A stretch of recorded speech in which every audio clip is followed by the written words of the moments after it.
Hi. Walking வேஸ்ட்டுன்னு சொல்கிறாங்களா? ஒரு சின்ன மித்து இல்லை, ஒரு மேத் கால்குலேஷனை நம்ம போட்டு பார்த்துடலாம். அப்புறம் நீங்களே முடிவு பண்ணுங்கள்.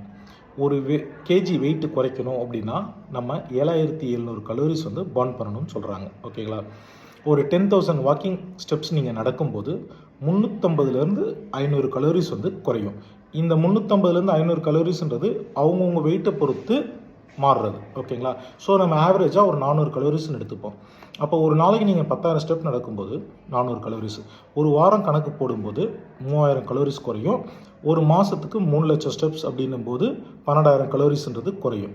இதே ஒரு வருஷத்துக்கு அப்படின்னும் போது நீங்கள் 36,50,000 ஸ்டெப்ஸ் நடந்திருப்பீங்க, ப்ளஸ் 1,50,000 கலோரிஸ் பேர்ன் ஆகிருக்கும். இதை நீங்கள் அந்த 7,700லேருந்து நீங்கள் மைனஸ் பண்ணும்போது அப்ராக்சிமேட்டாக 18லேருந்து 19 கிலோஸ் வந்து உங்களுக்கு குறைஞ்சிருக்கும். எவ்வளோ? 18லேருந்து 19 கிலோஸ் குறைஞ்சிருக்கும். இதில் நான் ஜிம்மு நீங்கள் போங்கன்னு சொல்லலை, டயட் ஃபாலோ பண்ணணும்னு சொல்லலை. பட் இதை நான் சொல்கிறது என்ன அப்படின்னா, கன்சிஸ்டண்ட்டாக பண்ணுங்கள்.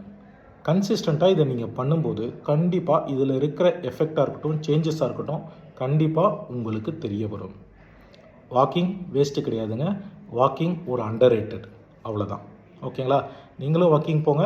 ஸ்டே ஃபிட், ஸ்டே ஃபிட்னஸ், ஹெல்த்தியாக இருங்க. ஓகேவா? பாய்.